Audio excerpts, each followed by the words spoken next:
The lizard's eyes are dark as polished coal, void of all light. A faint frost seems to cover the cracked and broken scales around his mouth. You have a reputation for both malfeasance and chaos. Imagine my surprise when it took you so long to find your way here. I see the miasma surrounding our islet certainly did not hinder you. Well, here you stand, in the flesh, so to speak. And a finer collection of corpusculae I never have seen.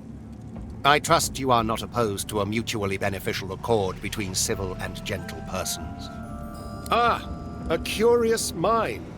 A most glorious creation. I am here at the behest of my master to offer you a simple exchange. An offer of aid for the promise of aid. The epitome of civil reciprocity. You and he possess a common foe. The power behind the Voidwoken has made our lives hell, so to speak, since the Divine Order unleashed death fog against the Black Ring and those darling woodland creatures. And as the gods have shirked their duty, perhaps we could come to a mutually beneficial arrangement pertaining to both of our objectives. Indeed, I can offer you the source channel that you seek forthwith, as a gesture of good faith. Indeed, the creatures that strut about this realm so often do. Very well. I can see them straining against your lips. Unleash them, Godwoken. Ask your questions. Because it is expeditious to do so. My master would have this isle cleared as quickly as possible. The lizard looks about to make sure no one else can hear, leans in and whispers conspiratorially. And, if you are to become the new Divine, I would much rather be an ally than a foe. After all, the power you wield will be as a great sword to my master's butter knife. There are legions that would follow you, myself included. Your power would be unfathomable.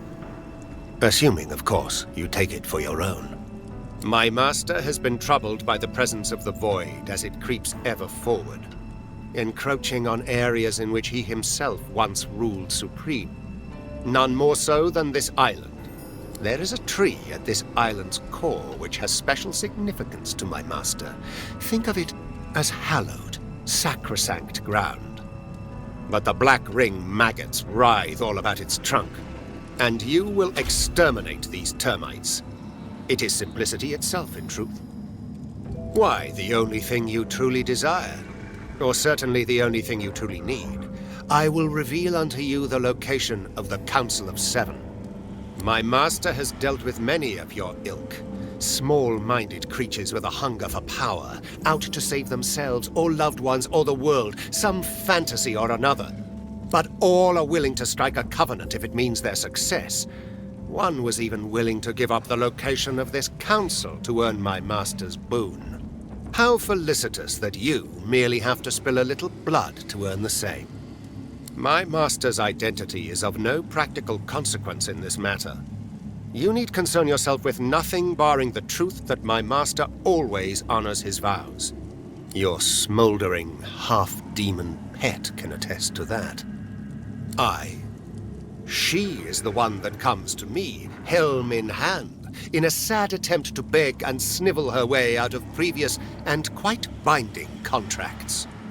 Alas, I am not at liberty to say more.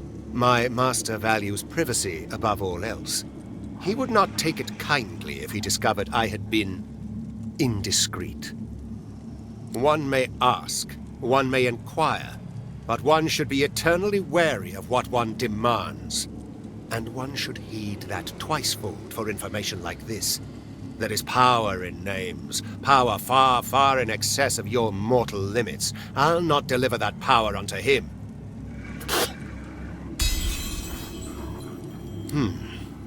Perhaps you utter some truth. Surely his ear could not be eternally cocked. Very well. The master of the Voidwoken is a creature older than any demon. My master will never speak his true name, but the Black Ring know him as the God King of... To arms! His savage minions have found us!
Maker.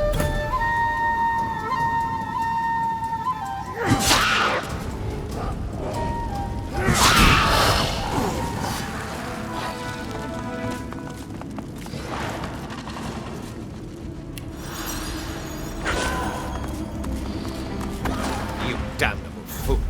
Wretched spirit, you could have brought destruction on us all. At least the vital components have withstood the onslaught. Tell me, do you require further knowledge? My master has been troubled by the presence of the Void as it creeps ever forward, encroaching on areas in which he himself once ruled supreme. None more so than this island. There is a tree at this island's core which has special significance to my master. Think of it as hallowed, sacrosanct ground. But the Black Ring maggots writhe all about its trunk, and you will exterminate these termites.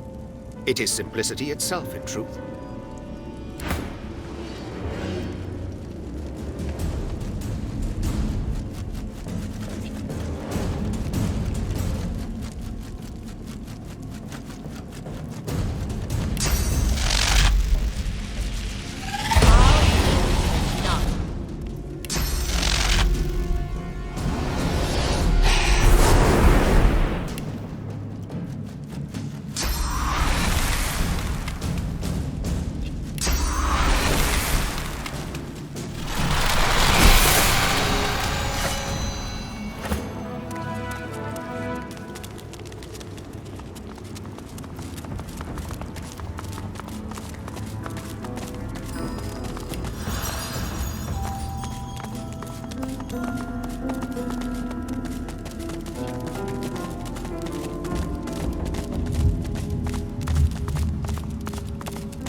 Stand back! Not a foot on these stairs. Whatever words you carry with you, they are watty with futility. I know you for what you are. A mere mouthpiece of deception. It is of no use. The advocate knows the tree belongs to the ring. Oh, I can measure the vile depths of your prevarications by the very pulse of this bleeding forest. You lie. You lie. You lie. Steady as the heart, you lie.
pestilence has been cleansed. Resume your business.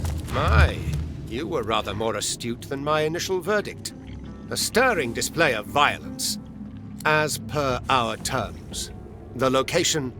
The lizard leans in close, his rancid breath clogging your throat. As you look into the darkness of his eyes, you see an island.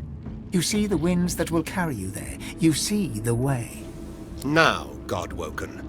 We both have what we sought, and thus all guarantees of safety are expired. You need not fear me, but this island hides more dangers than my claws. I recommend you go. But should I find you broken on the beach, I will shed no tears. It is something of a relic.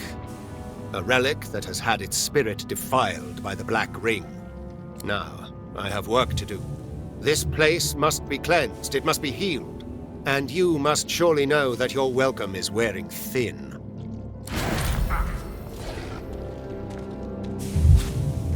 Can you feel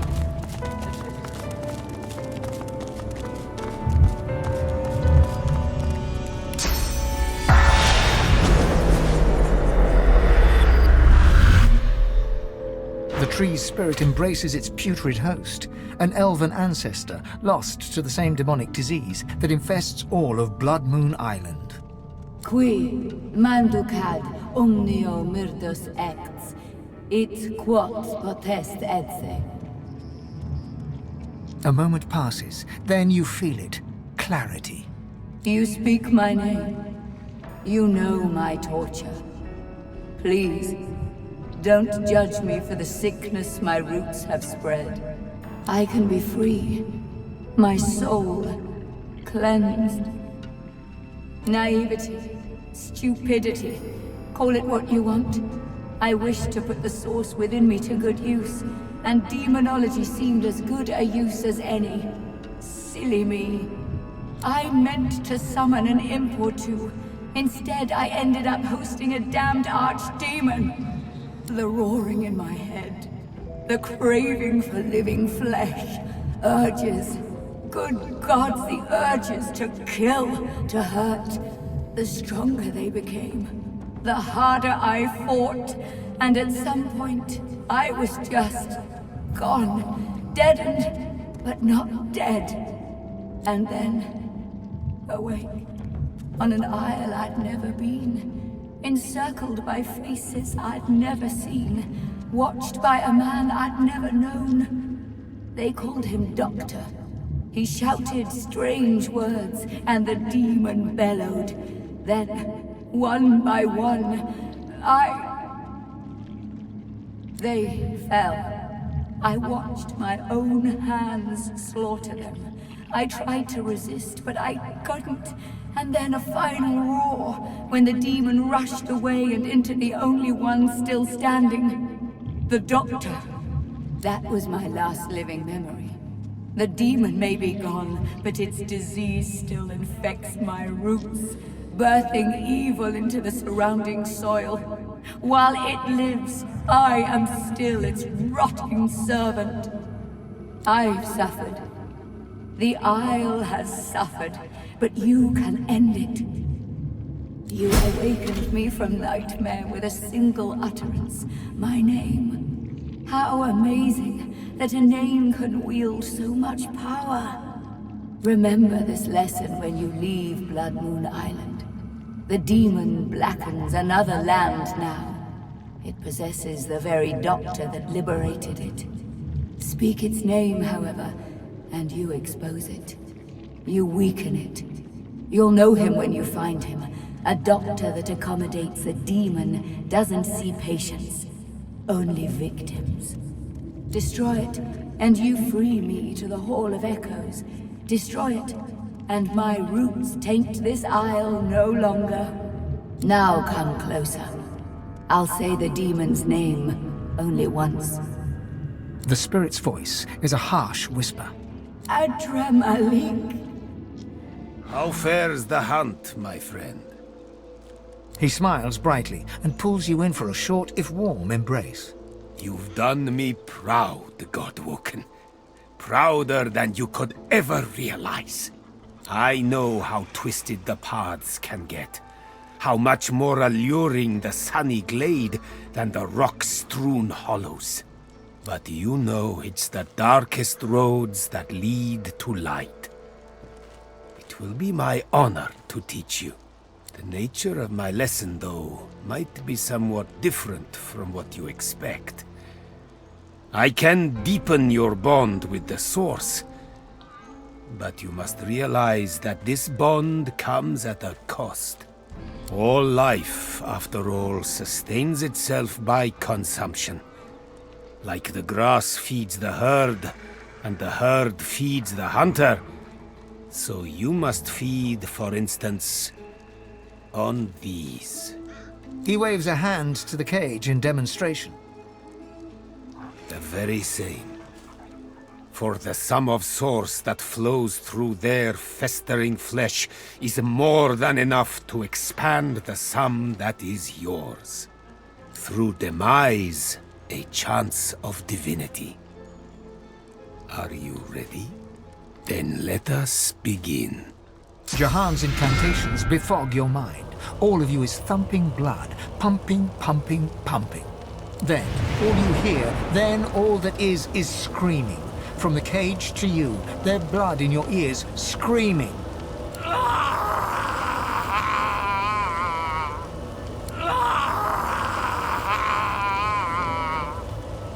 Silence. That is all. Their suns have set to serve a greater dawn. The world awaits your true awakening. You are very powerful already. A master of the Source. But I did not let this burst of power go to waste. It lies condensed on parchment for you to read and learn. He hands you a book, hot to the touch, a sparkle with source. My pleasure. And now that the lesson has ended, there is one more matter I would like to discuss. Offer you a chance to deepen our alliance. You see, the demon that you killed, the Advocate, he had a master. You might say the Advocate compared to his master, like the pussycat compares to the tiger. It is the tiger I am truly hunting. The self-same tiger, I suspect, that has been haunting Losa. Now don't you worry. I have no intention of sending you after this archdemon. There are few enough Godwoken as it stands for me to force them into any real danger. The one thing I would like you to do for me, though, is to return through the mist to the Isle of Blood and uncover there his name. Jahan looks at you utterly flabbergasted, but soon an air of serenity descends upon him, that of a chess player overlooking the board. Adramalik. You have to admire his cunning. To think that in his guise of Deva, he and I shared the finest wines in the realm. Stories of the women we have loved. Thank you, Godwoken. You have done me an unparalleled service, and you've quite humbled me at the same time. You must go your path, I mine, so that I may confront the archdemon in his lair, in the great city of Arx. Please accept this token of gratitude, and fare thee well. You have done me a great service.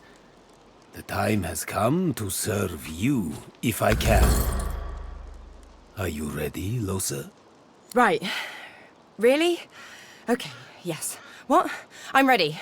Totally. Is it just me, or did it just get really sweaty in here? I won't lie. This will be rough, Losa. Our foe is a true archdemon. We know him now. Adramalik. There is a great power in names. Just like Source is the language of creation, a demon's true name is the core of its existence. Its be-all or end-all. With his name, we may undo him. That will be our attempt. As for you... His dark eyes flash at you. You must not disturb us, no matter what. Promise me. He nods respectfully in return, then focuses on Lohse once more. Close your eyes, Lohse. Do as I do. Jahan takes Lohse's hands and begins inhaling slowly, deeply, then exhaling audibly through his mouth. Lohse's breaths match his. They begin to hum in unison, a low, rumbling note held over several out-breaths. The humming grows louder and louder until... Quiet! Adramalik! Lohse suddenly lunges forward, her hands reaching for Jahan's throat. Jahan steps away, and Lohse tumbles to the ground before quickly scrambling to her feet. Lohse's eyes are ink-black, her skin corpse-grey. Her chest heaves in rapid pulses as she stares intently at Jahan. Adramalik, thousand-named nemesis, Lord of Soot, come, shake black hands with me. Leave her. Leave her. Come play with me. This is none of your business, Jahan. How many times do I have to convince you to keep your nose out of my affairs? Listen to me, demon. I know why you chose her. I know what it is you fear the most, and therefore desire the most. But I'll not let her serve you any longer. Lohse's a good host, Jahan. We're going places. It's no concern of yours. Mashtun apathan shdanelu.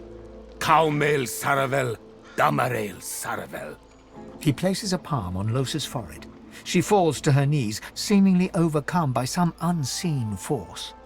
You petulant would-be king. You're nothing. She is mine. She is mine!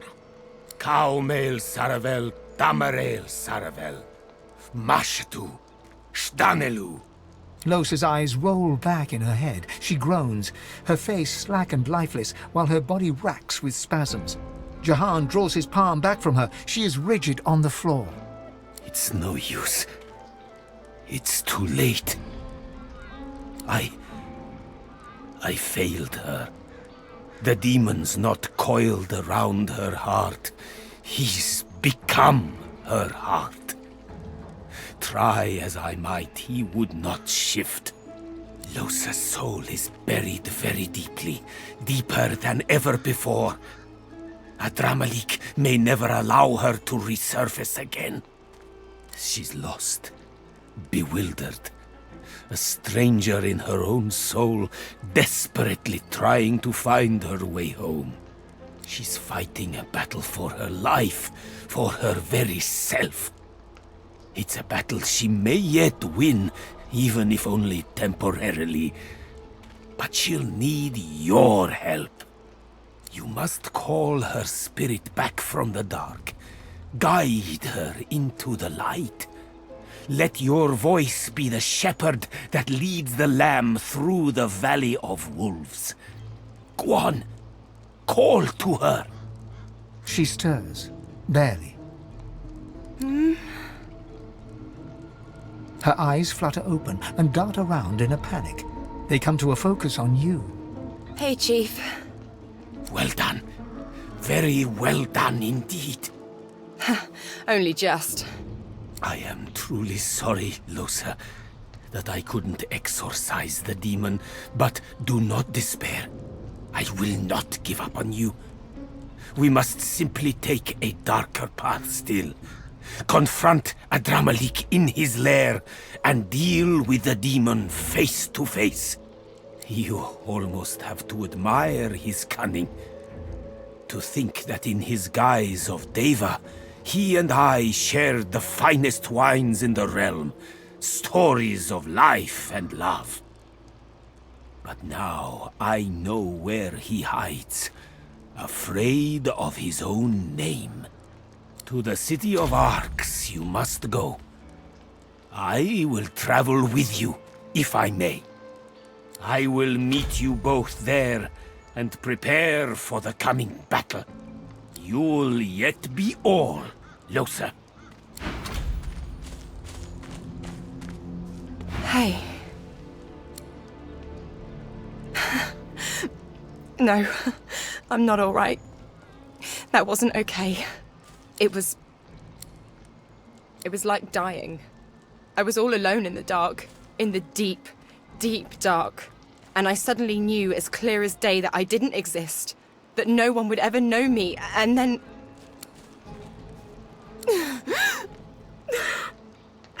And then I heard your voice. I heard you calling, and I followed it. It was all I had in the darkness. It was the only thing I could find. Just you. Nothing else. What the hell do I do with that? Tears stream down her cheeks. She steps forward and wraps her arms around you. I'm not even a real person, you know. I've got this thing in me, and my chance of getting better is getting smaller all the time.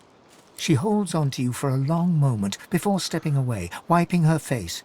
Eventually she smiles. I'm damn lucky I met you, Chief.